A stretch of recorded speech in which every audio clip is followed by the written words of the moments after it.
This is Bob Balch from Fu Manchu, and you're watching Aftershock TV.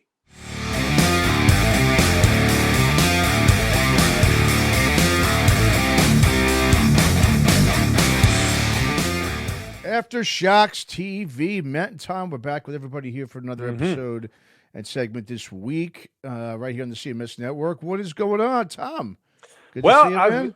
Yes, you too, buddy. I mean, as we record this, it's Tuesday evening, I think. Yeah, it is. And, so kind of start of the week. Yesterday was a shit show. Today's better. Tonight's even better. So I'm just ready to this is relaxation for me, just sitting back, shooting the shit, talking about the latest metal news and hanging out with my buddy in San Francisco. What's your week looking like, buddy? Yeah, man. Yeah, same thing, man. It is funny. It's like, this is like sort of doing this after a couple of days of work or something. It's like it's kind of decompressing in a way. It's just it's like you say. I think you said it one time we were talking. It's like a bit cathartic or so. You just kind of is. Yeah, it's just sitting down talking about whatever. Exactly, and of course talking about whatever we want to, Matt. So that too, exactly. No rules. Not like work where we got all these rules, exactly. But yeah, so of course there's a lot of stuff going on. Of course, in metal, there always is every week. Metal and rock. We had a great, but before we do that, had a great time talking to Bob Balch last week from Fu Manchu, and obviously talking about his projects, his other bands, I should say, Big Scenic Nowhere and Slower. Really, and Slower, of course.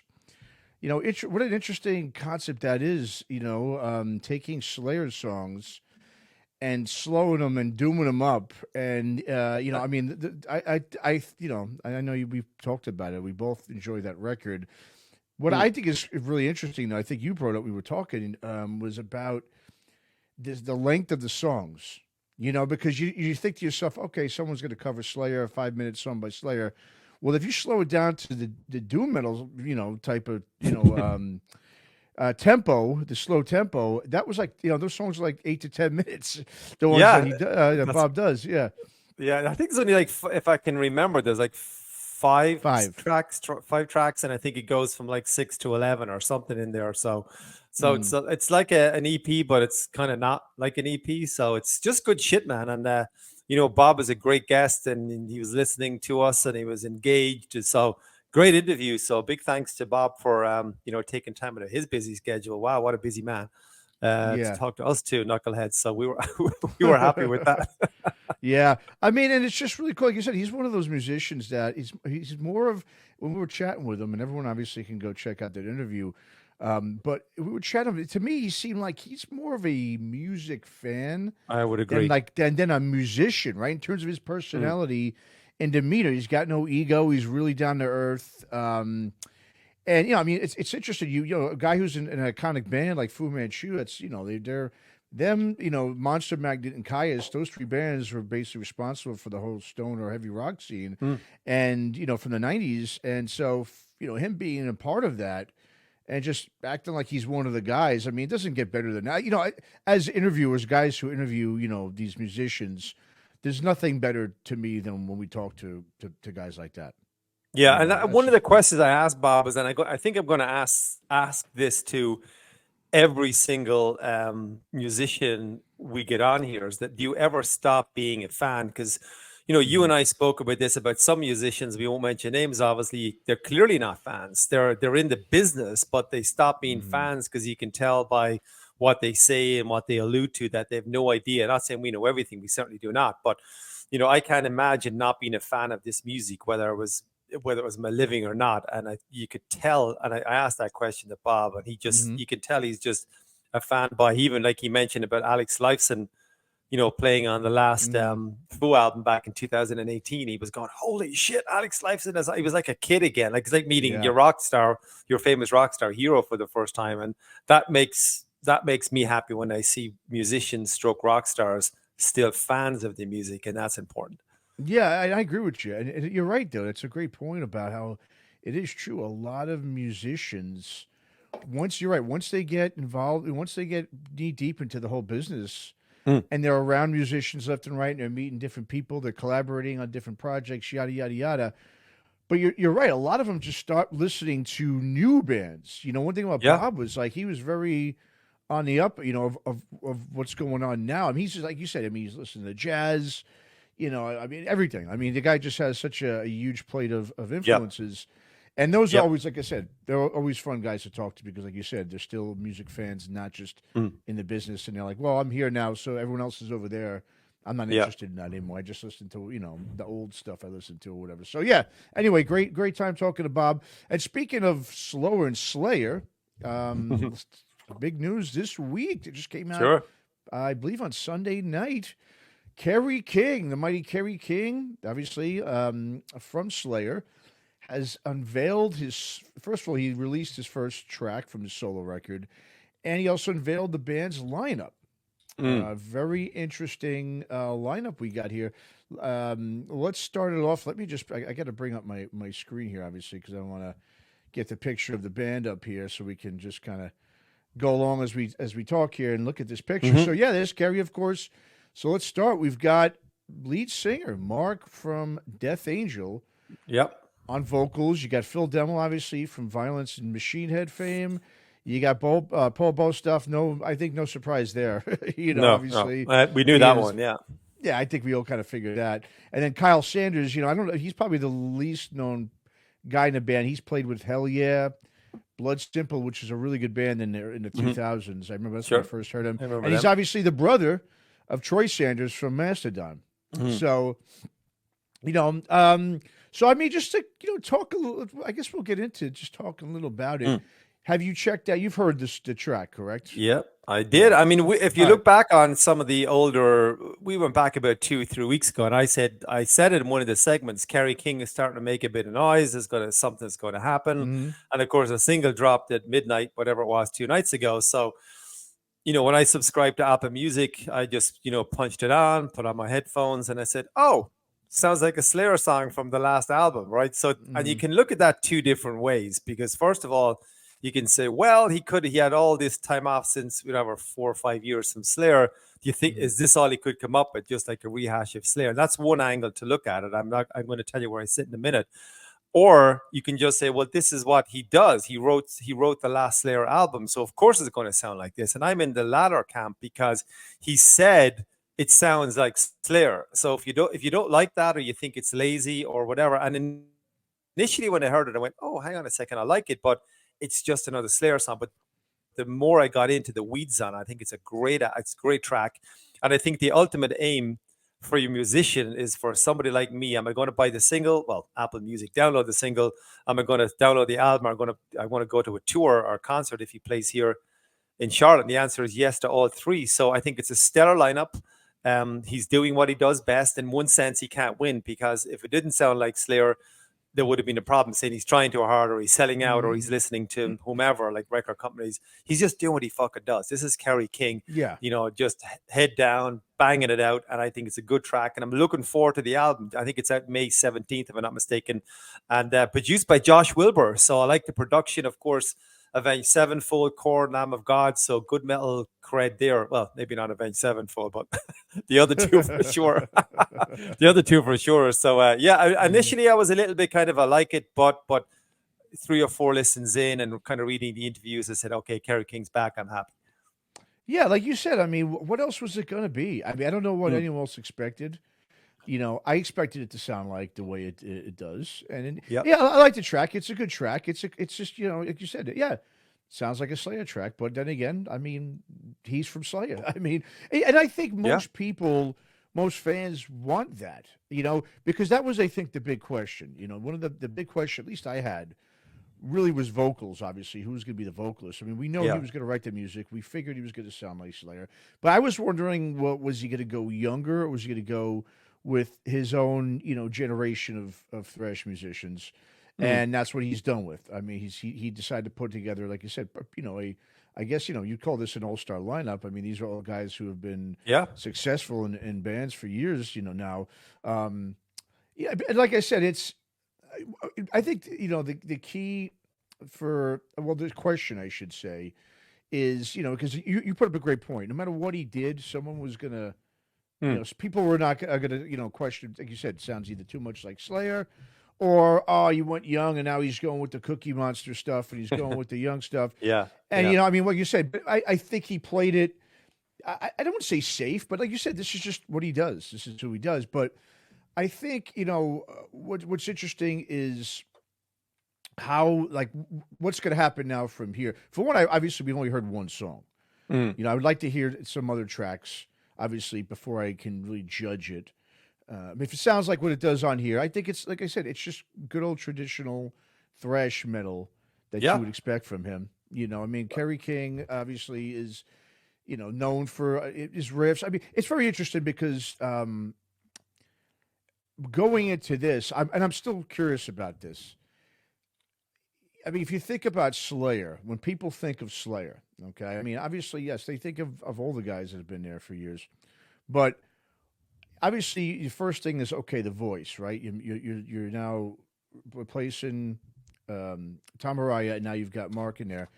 Mark, I think he did his best impression, at least from the song, is doing sort of his best impression of Araya. I mean, he's kind of trying to go in that, he's not singing like Death Angel. I mean, he's trying to sound like Slayer. I mean, they're trying to make it sound like Slayer.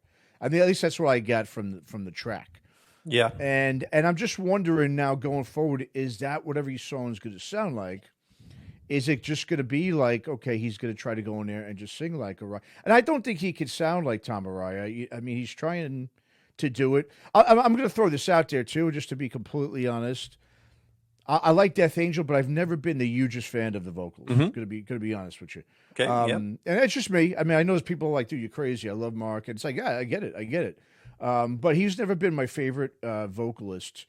So for me, a whole album of this is going to be interesting. I'm looking forward to it, but I want to see how he vocally, if he diversifies or if it's just all trying to sound like Araya. Yeah, it's going to be interesting. Yeah, I think honestly, this is Kerry's baby. I think he wrote the track. I didn't look who the credits were, but I presume it was just him. I mean, I don't know if there's any co-writing credits, but conversely, it does sound a little bit like, God Hates Us All, as that kind of vibe about it. And I've no doubt that the music is written that way. So in one sense, Mark probably has no choice but to sing that way because he has to fit the song, or he's been told to sing that way and say, this is the type of vocals. I've seen Death Angel a couple of times. He's a good front man. I think it's some last year actually, in 23. But good front man, good entertainer. So I think live they're going to be able to do it. But it's going to be interesting that if this band gains traction, and then if there's a Death Angel conflict, because he's already come out and said, Death Angel are my number one band. But if Kerry starts, obviously they've looked at schedules and tour managers have spoken, and that shit's already happened, I'm guessing. But I think Kerry too, though, he came out this week and he said, David Lombardo is dead to me. I haven't spoken to Tom since 2019. Okay, he's been asked those questions, so in one sense he has to answer them. But then I also saw those headlines. I was reading, I think there was 4 or 5 different headlines on Blabbermouth: Slayer, Kerry King, and then 2 kind of clickbaits, which was this too. So in one sense, I don't want to hear about Slayer. Slayer are done. They're over. If they come back, they come back, but they're done. I don't want to hear about that Dave Lombardo is dead to you. Couldn't give a shit. Couldn't care less. You have a new song out. Let's talk about that. So I thought that was kind of an irrelevant comment, just because it kind of took away some of his headlines. So it's just like to just stop it. Just talk about the music. Just in my I agree. I don't think it's going to help him get people into music if you shit talking Araya and Lombardo. I mean, you're talking half of the classic lineup of Slayer. You're slamming. I think he's bitter though. I think he's he's bitter. He's bitter about retiring. Looking back at an interview going back 2 or 3 years ago. He did not want Slayer to end. He did not want that to happen. It was Tom's call, and obviously no Tom, no Slayer. So I think that's why he's having a pop. That's why it's happening, I think. Well, I think also, we see this sometimes too. Now that these guys are away, I mean, they're completely. I mean, Lombardo's obviously still there, but Araya's gone. He's out of music, so I think he just feels like he can come out now and say maybe what he's been wanting to say. I would agree with that. Yeah, I'm sure he's feeling reinvigorated. He's feeling replenished, and like you said, he's nowhere close to being done. And so and listen, I get it. Yeah, there's 2 points here. Exactly. You can come out, you can say nothing, but at the same time, I get maybe wanting to come out and just say, you know what, listen, This is how it is. I mean, everyone could kind of tell there was issues in the camp. Yeah, You know, I think for some. of course. I mean, you could even see when I remember I saw them with Lamb of God. It's probably about 6 years ago, whatever it was, 5 or 6 years ago. I remember just they didn't look.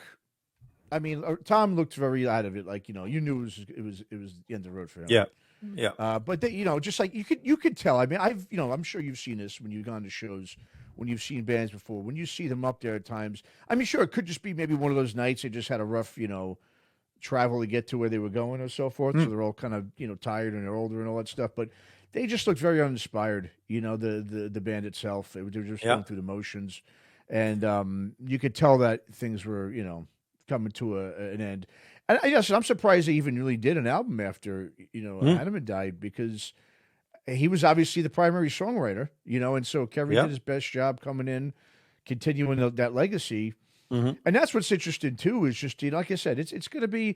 It's good for Kerry. He's now got a fresh start. He can go out there and do his thing, and he's got no one now to answer to, just himself. But at the same time, I'm with you though.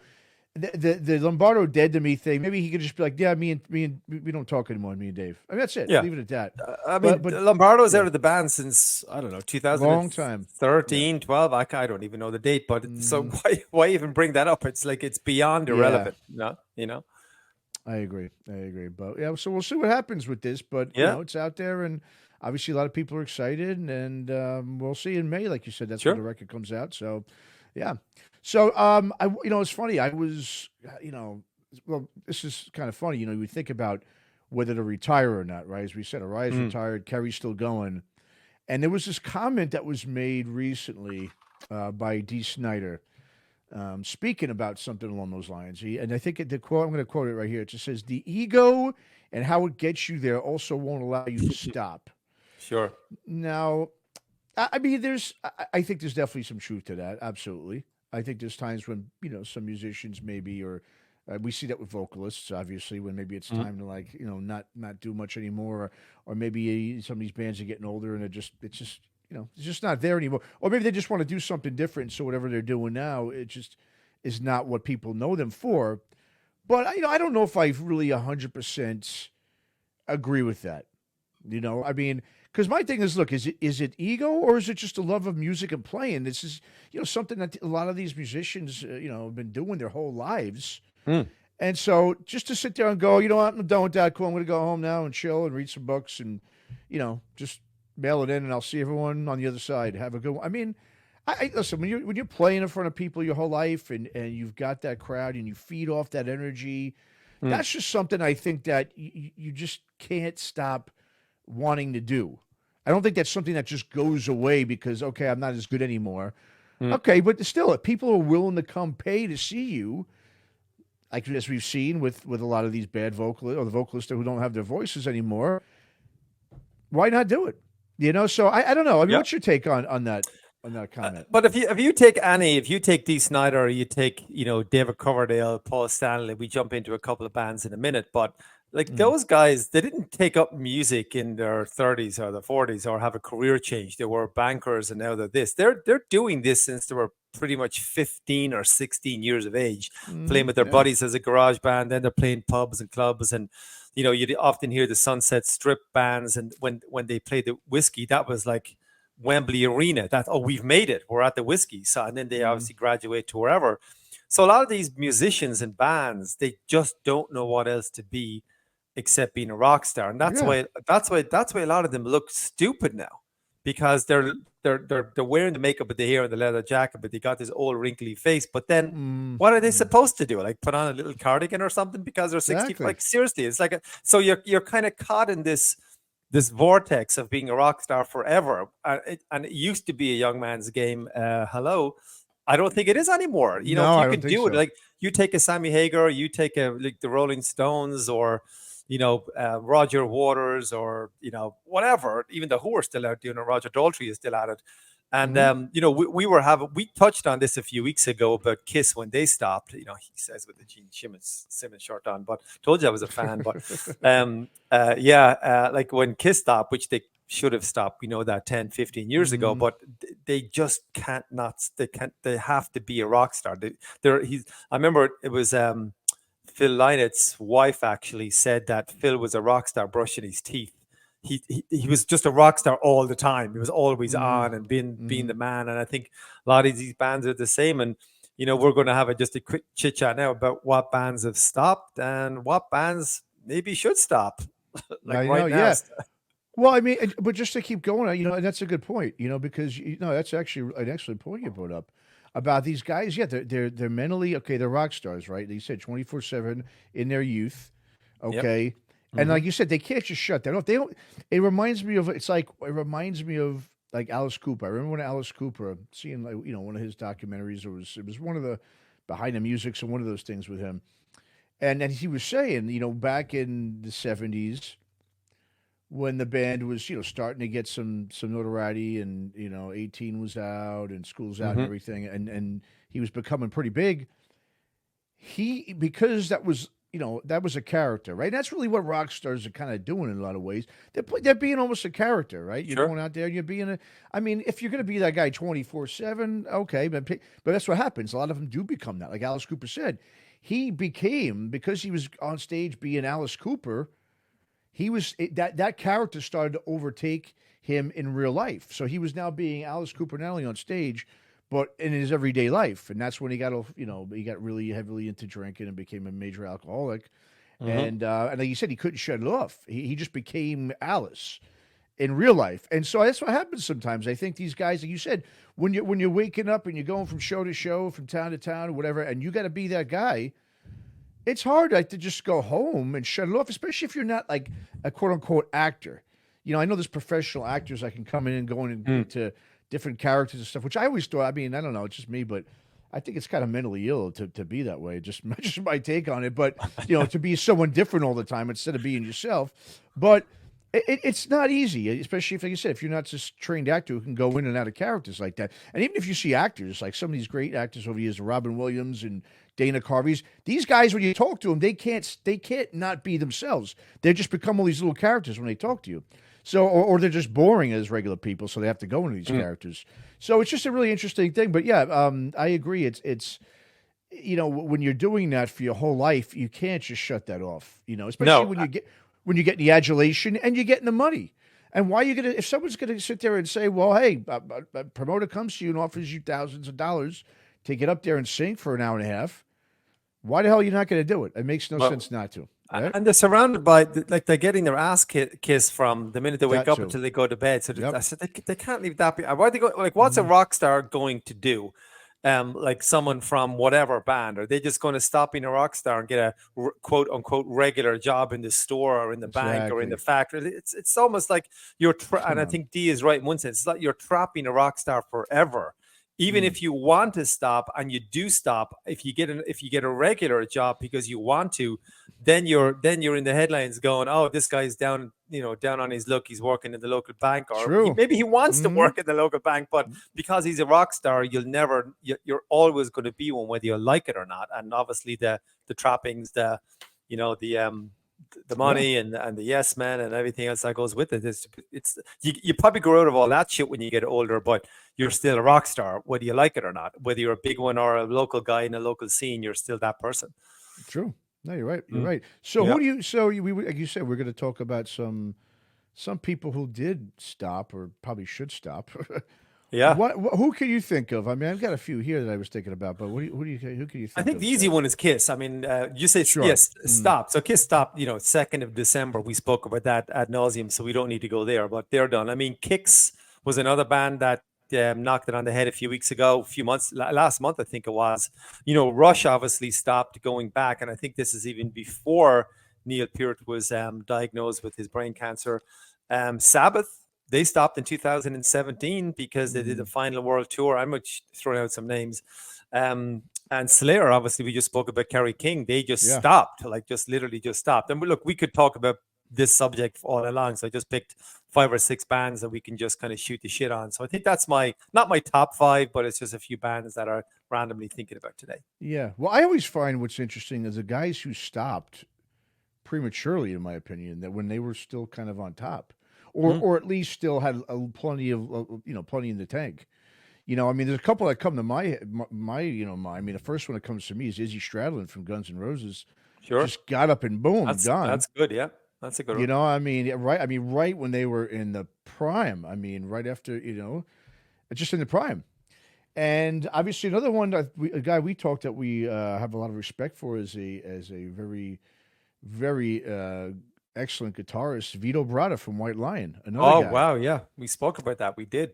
Yeah, a guy who, I mean, yes, sure, that music and maybe White Lion in general was kind of probably done at the time. Okay. But can you imagine with the last 10, 15 years, what White Lion could have done if he came back? And listen, and but what amazing, he just got out of the whole business. I mean, for a guitarist with his skills, just to leave music, just completely Just go. stop. And he never came back. He never came back. No, it's so that's one of the amazing, to me, one of the most amazing ones because, like you said, he was probably in his 30s when he stopped. I mean, early 30s, right? Because you figured White Lion had about a 8-year run or so with about 3 or 4 albums, and they were probably in their early to mid 20s when they started. So he's probably his early to mid 30s, and I mean, not to come back and reap any benefits for being and not to really want to sit there and stake your claim as a virtuoso, like a legendary guitarist at all. He completely just done. I mean, I give you credit if you're not happy anymore, you don't like the business, and you got something else you want to do. I think that's great. The other guy who stopped for a while also, well, there's two others I could think of. Vinnie Vincent was another one, right? He kind of disappeared for a while after he did, his band for a long time. He disappeared for a while. Yeah, yeah. And he had Jakey Lee did too. Yeah. Yeah, sorry, Vinnie Vincent had the worst comeback ever, and then disappeared again. Did. Whatever. Yeah, he should have stopped. I think he did the right thing when he first stopped. But and Jakey Lee was a guy who stopped for a long time as well, until he came back. Maybe about 15 years ago or so. But he during the whole 90s, early 2000s, he would disappear too. So it is interesting, for musicians who stop prematurely, and then there's these ones who just continue and they'll never stop. But like I said, I don't look at that really as ego. Sure, it could be a little bit of that, but I think it's financial. That's one. And the second is it's just like we've talked about. It's what they love. They can't do nothing else. You love being out on the stage. You love that adulation. You want people to cheer for you. I don't blame anybody for continuing to keep going as long as people are going to pay to see you, and you're not playing at some club for 20 people and you're that desperate. Then obviously, that's a whole different story. But yeah. And actually, one band I completely forgot to mention was stopping. It was Thin Lizzy. They broke up in 1983. They were only going from that's right 70. Am I right in the years? I should know this. Up to 83. So they were really, and they got like Whiskey in a Jar was like 73, I think it was. They only had a 10-year cycle. Like there's a classic band that were just that should have just taken massive drug problems with heroin and smack and all that, well documented, but they should have stopped, got clean, taken 3 years off, 4 years off, and then came back right in then at the kind of 87, 88 mark when Whitesnake and Bon Jovi and Def Leppard or whatever, they would have. I'm not saying they would have come back as big as that. They were never going to fit in exactly with that. But there's a prime example of a band that just stopped after huge success. They probably stopped because of Phil's drug habits. I mean, that's probably the reason. I mean, so I think it's a difference. So it's one thing if you have drug issues, you have substance abuse issues, or you have whatever issues, or you have legal issues, and then that's why you stop. Till like for instance, I mean, when to talk about it's not rock, it's not metal, but if you talk about rock, I mean, John Fogerty from Creedence Clearwater Revival.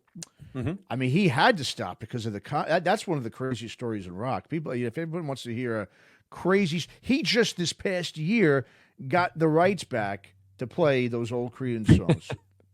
All fully him because he had such a bad management deal, and this guy, and he couldn't play anything. Now he could have done a few things. He could have capitulated.